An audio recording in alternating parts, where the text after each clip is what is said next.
Good afternoon student. हम class 7th की महाभारत कथा पढ़ेंगे। देखिए, महाभारत की कथा महर्षि पराशर के कीर्तिमान पुत्र वेद व्यास की देन है। किसने लिखा था महाभारत को? महर्षि पराशर के पुत्र वेद व्यास ने। व्यास जी ने महाभारत की ये कथा सबसे पहले अपने पुत्र सुखदेव को कंठस्थ कराई थी, यानी याद कराई थी, और बाद में अपने दूसरे शिष्यों को। पहले सुखदेव ने ये कंठस्थ की, उसके बाद दूसरे शिष्यों ने। महाभारत मानव जाति में जो महाभारत की कथा है वो उसका प्रसार जो है महर्षि वैशंपायन के द्वारा हुआ। वैशंपायन जो थे व्यास जी के प्रमुख शिष्य थे। ऐसा माना जाता है कि महाराज परीक्षित के पुत्र जन्मेजय ने एक बड़ा यज्ञ किया। इस महायज्ञ में सुप्रसिद्ध पौराणिक सूत जी भी मौजूद थे। सूत जी ने समस्त ऋषियों की एक सभा बुलाई। महर्षि शौनक की सभा के अध्यक्ष हुए। सूत जी ने ऋषियों की सभा में महाभारत की कथा शुरू की। अब देखें, महाभारत की कथा होती है शुरू। इसमें क्या बताया गया कि महाराज जो परीक्षित के पुत्र जन्मेजय थे उसने यज्ञ किया था, और इसमें महायज्ञ में सभी पुराने पौराणिक सूत जी भी मौजूद थे, और सूत जी ने सभी समस्त ऋषियों की सभा जो बुलाई थी उसमें ये महाभारत की कथा शुरू की। महाराज शांतनु के बाद उनके पुत्र जो थे चित्रांगद हस्तिनापुर की गद्दी पर बैठे। उनकी अकाल ही मृत्यु हो जाने पर उनके भाई विचित्रवीर्य राजा हुए। अब सबसे पहले जो महाराज शांतनु था उनका बेटा चित्रांगद हस्तिनापुर की गद्दी पे बैठा, लेकिन अचानक उसकी मौत हो गई, जिससे उनका जो भाई था दूसरा विचित्रवीर्य उसे राजा बनाया गया। उसके दो बेटे हुए, पहला धृतराष्ट्र, दूसरा पांडु। जो बड़ा बेटा धृतराष्ट्र था इसलिए वो जन्म से ही अंधा था, इसलिए उसे रूल के अनुसार पांडु को गद्दी पर बैठाया गया। पांडु ने कई सालों तक राज किया। उनकी दो रानियां थीं, एक का नाम था कुंती, दूसरी का था माद्री। कुछ समय राज्य करने के बाद पांडु उन्होंने कोई अपराध किया था, उसका प्रायश्चित करने के लिए तपस्या करने जंगल में गए। उनकी दोनों रानियां भी उनके साथ चली गई।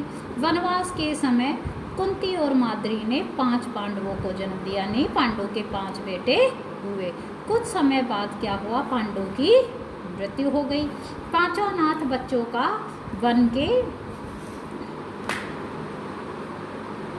वन के ऋषि मुनियों ने पालन पोषण किया और पढ़ाया लिखाया। जब युधिष्ठिर 16 साल के हुए तो ऋषियों ने 5 कुमारों को हस्तिनापुर ले जाकर पितामह भीष्म को सौंप दिया। अब वहाँ पे जब वो वन में रहते थे तो ऋषि मुनियों ने ही उनका पालन पोषण किया, पढ़ाया लिखाया।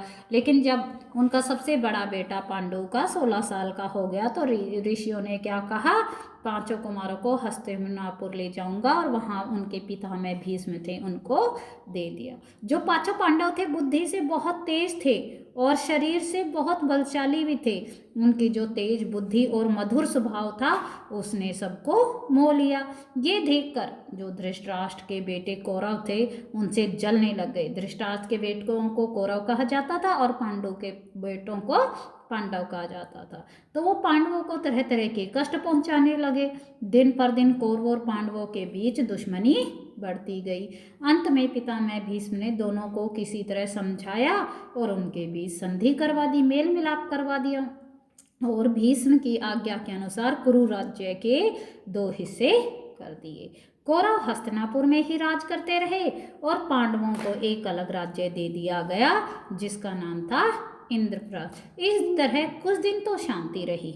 उन दिनों राजा लोगों में चौसर यानी चेस खेलने के बहुत आम रिवाज था।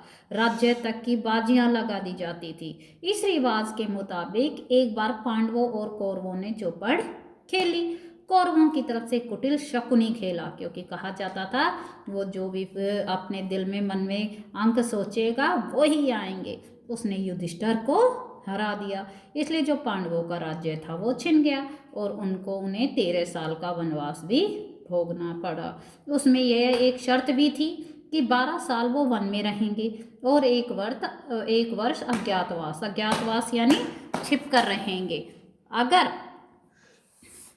उसके बाद भी उन्हें ये राज्य लौटा दिया जाएगा। अगर 12 साल के बाद वो 13वें साल में किसी ने उन्हें पहचान लिया तो उन्हें दोबारा से 14 साल का वनवास भुगतना पड़ेगा। द्रौपदी के साथ जो पांचों पांडव थे 12 वर्ष वनवास और 1 वर्ष अज्ञातवास में बिताकर वापस लौटे, पर लालची दुर्योधन ने उनका जो राज्य था वापस करने से इनकार कर दिया। अतः पांडवों को अपने राज्य के लिए लड़ना पड़ा। युद्ध में सारे कौरव मारे गए। तब पांडव उस विशाल राज्य साम्राज्य के स्वामी हुए। इसके बाद 36 साल तक पांडवों ने राज्य किया। फिर अपने पोते परीक्षित को राज्य देकर द्रौपदी के साथ तपस्या करने हिमालय पर चले गए।